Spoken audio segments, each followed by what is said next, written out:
Yes, beta, good morning. Our next topic is water. हमने last lecture में abiotic factors concept शुरू किया था, जिसमें हमने पहले टेम्परेचर के बारे में पढ़ा था बेटा। तो टेम्परेचर के बाद अब नेक्स्ट फैक्टर है water.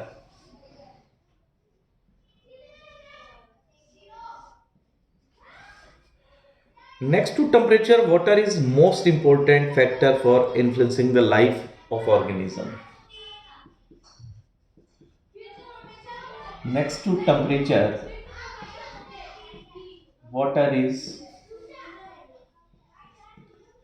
most important factor which influences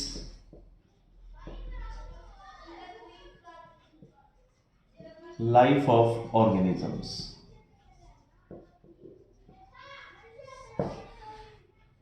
तो लाइफ जो है अर्थ के ऊपर आई, ओरिजिनेट जो लाइफ हुई है बेटा, लाइफ का जो ओरिजिन हुआ है that is actually from water. पानी से ही लाइफ आई है। तो बॉडी के अंदर हमने पढ़ा है फिजियोलॉजी में भी कि वेस्ट एक्सक्रीट करने के लिए, सेल के अंदर रिएक्शंस करवाने के लिए पानी की रिक्वायरमेंट रहती। तो पानी के बिना लाइफ पॉसिबल नहीं है। प्रोडक्टिविटी और प्लांट का डिस्ट्रीब्यूशन भी वाटर पे ही डिपेंड करता है। और क्या हम ऐसा मान लें कि जो एक्वेटिक लाइफ है वो इंडिपेंडेंट है वाटर से, क्योंकि उसके पास तो पानी है, लेकिन ऐसा नहीं है।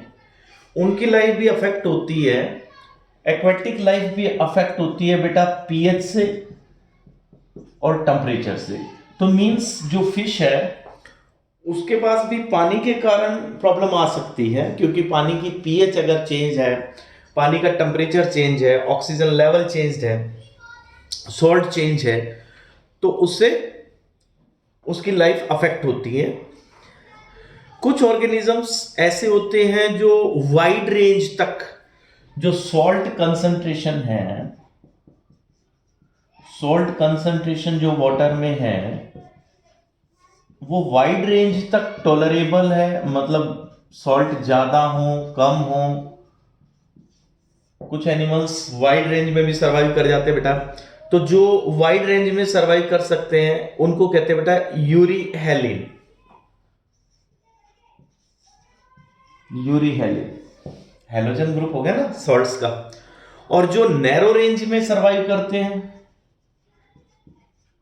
जो अगर रेंज चेंज होती है तो उनकी लाइफ पे अफेक्ट आता है, ऐसे एनिमल्स जो नैरो रेंज में सरवाइव करते हैं उनको कहते हैं बेटा स्टीनोहेलिन। स्टीनोहेलिन। सो स्टीनोहेलिन वो एनिमल्स जो नैरो रेंज में सरवाइव करेंगे, यूरीहेलिन वो जो वाइड रेंज में सरवाइव कर सकते हैं सॉल्ट कंसंट्रेशन चेंज हो तो। अब इसके बाद आपकी बुक में नेक्स्ट फैक्टर है बेटा लाइट। अब लाइट रिलेटेड कैसे लाइफ से? लाइट का तो बहुत डायरेक्ट रोल है। आपको पता है कि लाइट सोर्स ऑफ एनर्जी है, फोटोसिंथेसिस है। फोटोसिंथेसिस का प्रोसेस चलता है बेटा, लाइट एसेंशियल है। तो जो फूड का प्रोसेस है, जो सनलाइट अवेलेबल है, सोर्स ऑफ एनर्जी जो हमारे लिए, फोटोसिंथेसिस चलती है, इससे फूड अवेलेबल रहता है। तो इट मीन्स ये एक इंपॉर्टेंट फैक्टर है। और ऑटोट्रॉप्स जो होते हैं वो सोर्स ऑफ एनर्जी का काम करते हैं किसी भी इकोसिस्टम में, फूड चेन के लिए।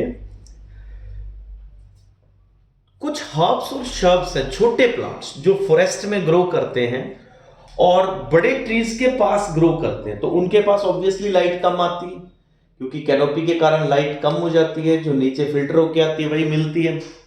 तो ये प्लांट्स अडेप्ट होते हैं लो लाइट के अंदर ग्रो करने के लिए। कम सब ऑप्टिमल लाइट आती है फिर भी फोटोसिंथेसिस करते हैं। तो ऐसे प्लांट्स जो कुछ हर्ब्स और शर्ब्स हैं जो लो लाइट एरिया में ग्रो करते हैं, बड़े ट्रीज के नीचे, वो अडेप्ट हो जाते हैं उस कंडीशन के लिए। क्या एनिमल्स के ऊपर भी लाइट का इफेक्ट आना चाहिए? तो अच्छा, एक चीज रह गई, प्लांट्स के अंदर हमने +1 में पढ़ा था फोटो पीरियोडिज्म, कि डे लाइट कितने टाइम के लिए आ रही है, शॉर्ट डे है, लॉन्ग डे है। तो प्लांट्स की जो ग्रोथ है वो अफेक्ट होती है लाइट की ड्यूरेशन पे। So it means it is also an important factor for the life. So हम डिस्कस कर रहे थे कि क्या एनिमल्स पे भी इफेक्ट करती है। कुछ एनिमल्स के लिए भी लाइट इफेक्टेड है, क्योंकि जब लाइट की इंटेंसिटी चेंज होती है, लाइट की ड्यूरेशन चेंज होती है, तो उनका रिप्रोडक्शन और माइग्रेशन अफेक्ट होता है। तो लाइट डे मतलब पीरियड लाइट का ज्यादा है, लॉन्ग डे है या शॉर्ट डे है, तो उसके अकॉर्डिंग उनकी एक्टिविटी में डिफरेंस आता है। तो इट मींस लाइट एनिमल्स पे भी अफेक्ट करती है। प्लांट्स पे तो देखो डायरेक्ट इफेक्ट है ही है, क्योंकि प्लांट्स के अंदर फोटोसिंथेसिस चल रहा है, which is the source of energy for the whole ecosystem, land ecosystem जो मेनली है।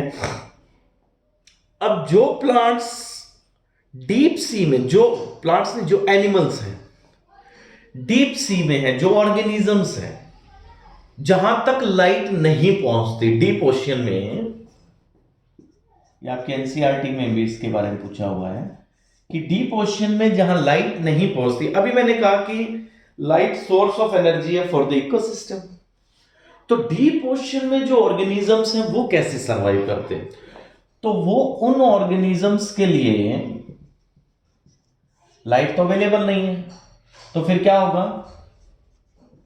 कीमोसिंथेटिक, केमिकल से एनर्जी, कीमोट्रॉपिक, कीमोट्रॉपिज्म जो हमने पढ़ा था +1 में। तो केमिकल से एनर्जी रिलीज होती है बेटा, जैसे फॉर एग्जांपल कुछ बैक्टीरिया हैं, वो केमिकल से एनर्जी बना सकते हैं। फिर इसके बाद है बेटा नेक्स्ट आपकी बुक के अंदर responses to the abiotic factors. अब जो ऑर्गेनिजम्स हैं, अभी हमने पढ़ा एबायोटिक फैक्टर्स कौन है? लाइट है, वाटर है और टेम्परेचर है। Responses to abiotic factors,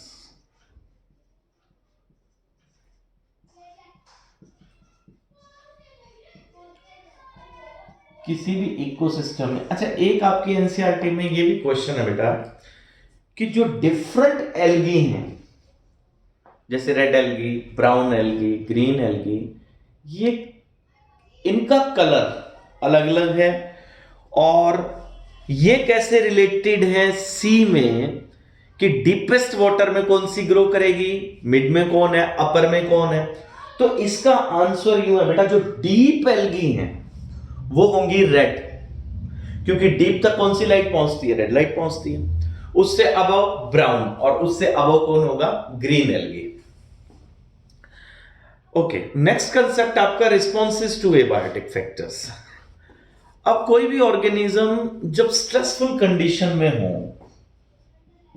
stressful condition का मतलब बच्चों कि जैसे टेम्परेचर, वाटर, और जैसे लाइट, और एक एबायोटिक फैक्टर सॉइल भी। सॉइल का को एबायोटिक फैक्टर्स में हम कैसे काउंट करते हैं? सॉइल के अंदर हम सॉइल का टेक्सचर, उसका नेचर, प्रॉपर्टीज डिफरेंट प्लेसेस में वेरिएबल है, और इससे वहां पे ग्रो करने वाले प्लांट्स एज वेल एज जो साइज है उस पर डिपेंड करेगा। जो सॉइल का पार्टिकल साइज है, मींस क्ले सॉइल है, लोमी है, या सैंडी सॉइल है, हमने लोअर क्लासेस में पढ़ा है बच्चे। तो depending upon these properties of the soil, different type of the plants are there. आपको पता है वेदरिंग प्रोसेस जो रहता है सॉइल फॉर्मेशन का, जिसमें रॉक पार्टिकल्स ब्रेक डाउन होते हैं, ह्यूमिनिफिकेशन है जिसमें ह्यूमस ऐड होता है।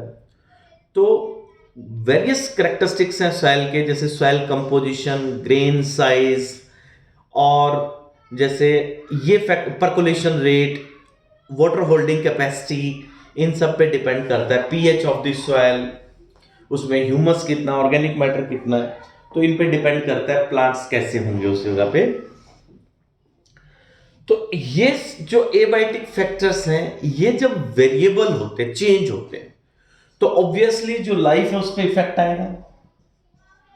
जो किसी, जैसे टेम्परेचर चेंज हो गया, हाई टेम्परेचर हो गया, वाटर स्कैर्सिटी होगी, लाइट जैसे कम आ जाए, सॉइल टेक्सचर जैसे चेंज हो, तो उस स्ट्रेसफुल कंडीशन में किस तरह ऑर्गेनिज्म सरवाइव कर पाते हैं, ये कंसेप्ट हमने पढ़ना है। अब जैसे हम ह्यूमन बीइंग के पास एक एबिलिटी है, ability of constant internal environment. Human being के पास ये एबिलिटी है बेटा कि हम इंटरनल एनवायरनमेंट को कांस्टेंट रख सकते हैं। जैसे फॉर एग्जांपल हमारा टेम्परेचर 37 डिग्री सेल्सियस रहेगा। अब बाहर अगर टेम्परेचर हाई है तो बॉडी क्या करेगी, स्वेटिंग करेगी, उससे क्या होगा, इवेपोरेशन होगा, फिर बॉडी टेम्परेचर डाउन आ जाएगा। बाहर जैसे टेम्परेचर कम है, विंटर सीजन है, तो क्या होगी, शिवरिंग होगी, उसमें एनर्जी यूज होगी और उससे क्या होगा, बॉडी टेम्परेचर फिर से 37 पे ही रहेगा। लेकिन यहां कुछ एनिमल्स ऐसा नहीं कर पाते। तो जो स्मॉल एनिमल्स हैं, स्मॉल एनिमल्स की जो साइज और वॉल्यूम, उनका रेशियो डिफर करता है। जैसे देखो, स्मॉल एनिमल्स का हाई सरफेस एरिया होता है as compared to the body volume, तो उससे क्या होती है, हीट लॉस ज्यादा होती है। हीट लॉस ज्यादा होती है तो ऑब्वियसली वो उस जगह पे नहीं सरवाइव कर सकते जहां टेम्परेचर कम हो।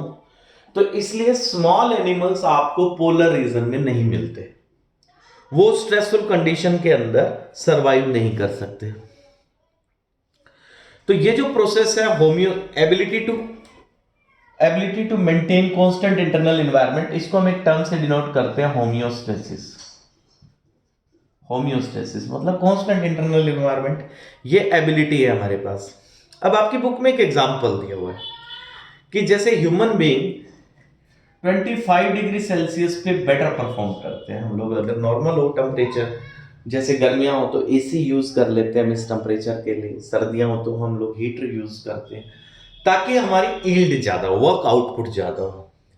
तो सिमिलरली बॉडी भी अपना टेम्परेचर कांस्टेंट रखती है ताकि ऑर्गन्स का की परफॉर्मेंस बेटर हो।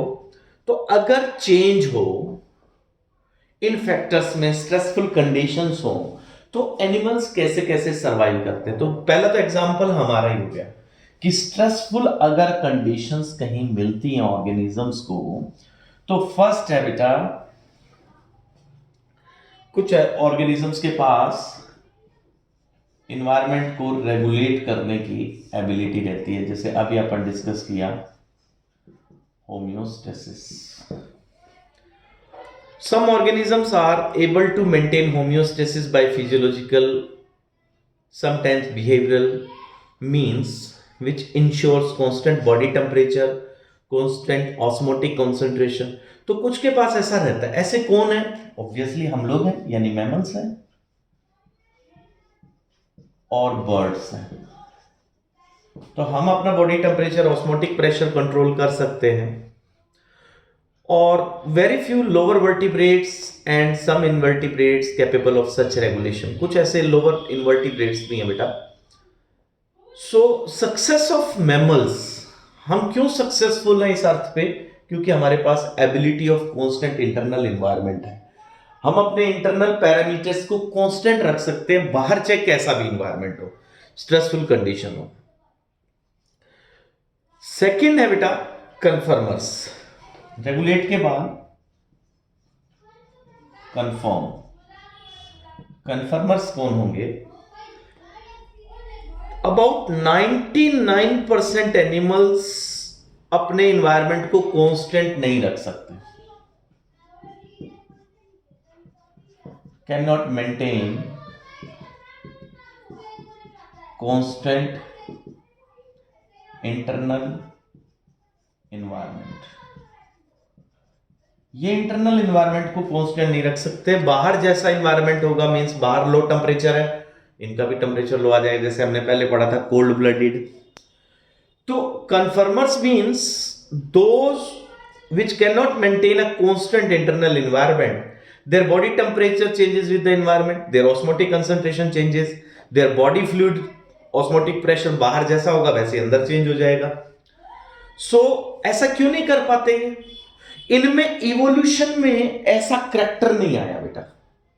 तो जो एनिमल्स ऐसा नहीं कर पाते, इसका मतलब उनके पास ये एबिलिटी नहीं है। इसमें क्योंकि एनर्जी बहुत यूज होती है, एनर्जी ज्यादा यूज होती है, इसलिए ऐसा नहीं कर पाते।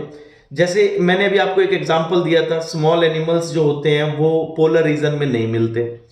क्यों नहीं मिलते? क्योंकि हीट लॉस जो होती है वो सरफेस एरिया के कारण होती है, और स्मॉल एनिमल्स का बहुत ज्यादा सरफेस एरिया होता है relative to their volume, so they tend to lose heat. अगर वो वहां जाएंगे, छोटे एनिमल्स को अगर पोलर रीजन में आप रखेंगे तो उनकी हीट लॉस ज्यादा होगी, सरफेस एरिया ज्यादा है तो वो हीट लॉस ज्यादा होगी। तो इससे उनके लाइफ ऑर्गन्स के ऊपर, जो वाइटल ऑर्गन्स हैं जो लाइफ सपोर्ट करते हैं, उन पे इफेक्ट आएगा और डेथ हो जाएगी। तो स्ट्रेसफुल एनवायरनमेंट में वो थोड़ी देर के लिए रह सकते हैं, फिर क्या करना पड़ेगा इनको? कन्फर्मर्स को भाग जाना पड़ेगा, दे हैव टू माइग्रेट, है ना। अगर इन्वायरमेंट फेवरेबल नहीं है, बाहर ठंड ज्यादा है, तो वो माइग्रेट कर जाएंगे। अब जैसे एक एग्जांपल है कि जो भरतपुर में नेशनल पार्क है, उस नेशनल पार्क में कोल्ड रीजन साइबेरिया से बर्ड्स आते हैं, तो वो माइग्रेट कर गए क्योंकि स्ट्रेसफुल कंडीशन है। सेकंड क्या कर सकते हैं बेटा? अपनी लाइफ को सस्पेंड कर सकते हैं। मैंने टेम्परेचर वाले में बताया था आपको, अपने लाइफ प्रोसेस को सस्पेंड कर देते हैं। मींस अडल्ट होते हैं वो मर जाते हैं, उनके स्पोर्स रह जाएंगे, सिस्ट रह जाएगा, तो ताकि जैसे ही फेवरेबल इन्वायरमेंट आएगा तो वो फिर से लाइफ आ जाएगी। कुछ जू प्लैंक्टॉन्स जो होते हैं, जू प्लैंक्टॉन वो होते हैं जो पानी पे फ्लोट करते हैं।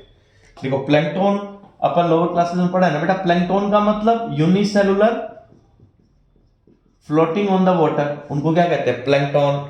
और अगर ये खुद फोटोसिंथेसिस नहीं कर सकते तो क्या हो गए? जू। और अगर ये फोटोसिंथेसिस कर सकते हैं तो क्या होते हैं? फाइटो प्लैंक्टॉन।